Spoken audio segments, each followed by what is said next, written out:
الذي أرسل رسوله بالهدى ودين الحق ليظهره على دين كله وكفى بالله شهيدا.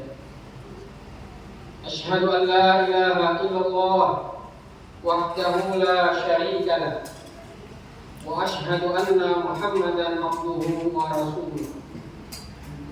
اللهم صل على سيدنا محمد وعلى آل سيدنا ومولانا محمد.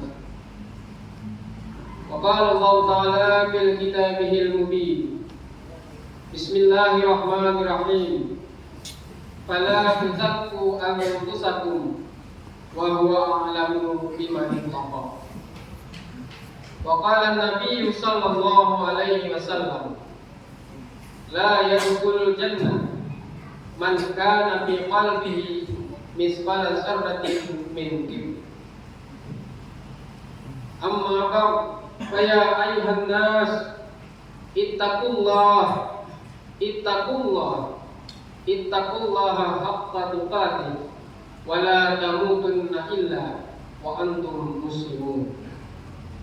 وقال تعالى أيضا: يا أيها الذين آمنوا اتقوا الله حق تقاته wala tamutunna illa wa antum muslimun. Jamaah salat Jumat yang disayangi dan dirahmati Allah Subhanahu wa taala.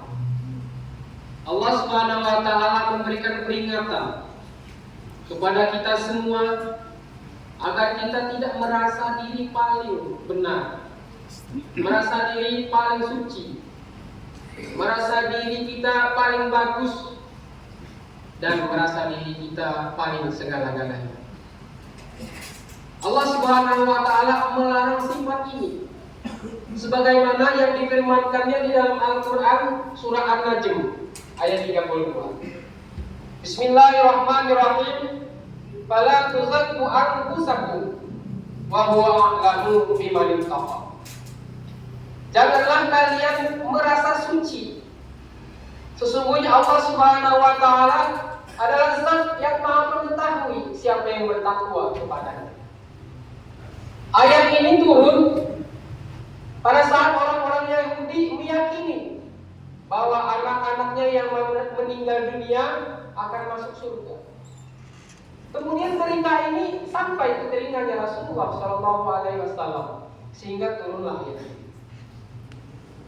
Dan itu larangan keras dari Allah Subhanahu wa taala untuk kita tidak merasa diri kita paling bertakwa, paling alim, paling benar sendiri.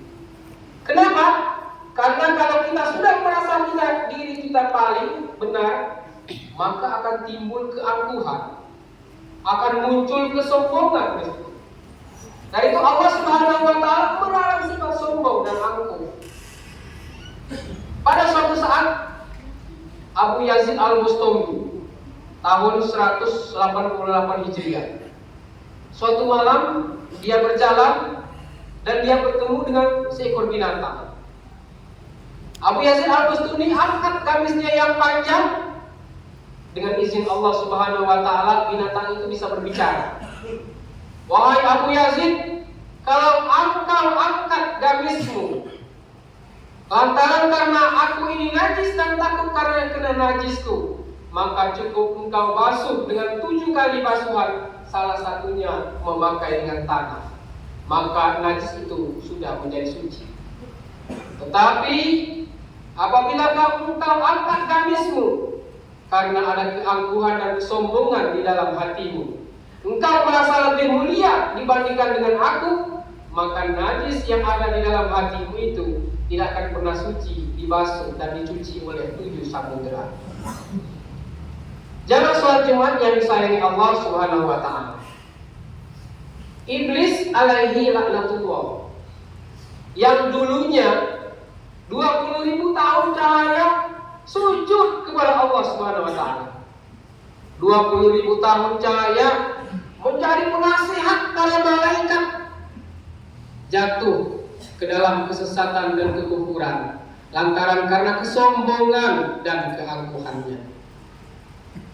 Dan itu Allah Subhanahu wa taala menyatakan Janganlah engkau palingkan mukamu terhadap manusia karena kesombongan.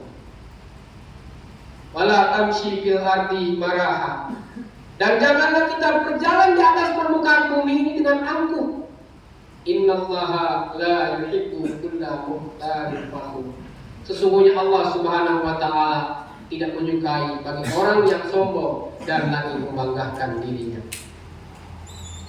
Rasulullah Shallallahu Alaihi Wasallam dengan tegas menyatakan, la yadkhulul jannah, tidak akan pernah masuk surga, man kana fi qalbihi, bagi siapa yang ada di dalam hatinya, misqala dzarratin, sebesar biji zarrah, min kibri, daripada kesombongan yang ada di dalam hati. Dari itu jamaah sholat Jumat yang dirahmati Allah Subhanahu Wa Taala, kita tinggalkan sifat sombong. Kita tinggalkan sifat angkuh yang ada di dalam diri kita. Kita tinggalkan bahwa kita merasa paling benar, paling mulia, paling kaya, paling hebat, dan lain-lain sebagainya. Karena kenapa? Akan menimbulkan keangkuhan dan kesombongan. Keangkuhan dan kesombongan akan menjatuhkan diri kita ke dalam kesesatan dan kekufuran, serta akan membuat diri kita hina di hadapan Allah Subhanahu Wa Taala. Kita tingkatkan ketakwaan. Ketakwaan itu akan melahirkan kenyamanan, akan melahirkan kedamaian, akan melahirkan kasih sayang kepada semua umat manusia, sehingga kita akan dekat kepada Allah Subhanahu Wa Taala, cinta dan sayang kepada hambanya, umatnya Rasulullah Shallallahu Alaihi Wasallam. Dari itu khutbah yang singkat ini mudah-mudahan bisa memberikan barakah, manfaat kepada seluruh jamaah sholat Jumat pada hari ini. Dan hal ini merupakan peringatan kepada diri khotib pribadi yang menyampaikan dan merupakan ajaan kepada seluruh jamaah sholat Jumat. Mudah-mudahan kita dirahmati dan disayangi oleh Allah Subhanahu Wa Taala. Barakallahu li wa lakum fil Qur'anil azim.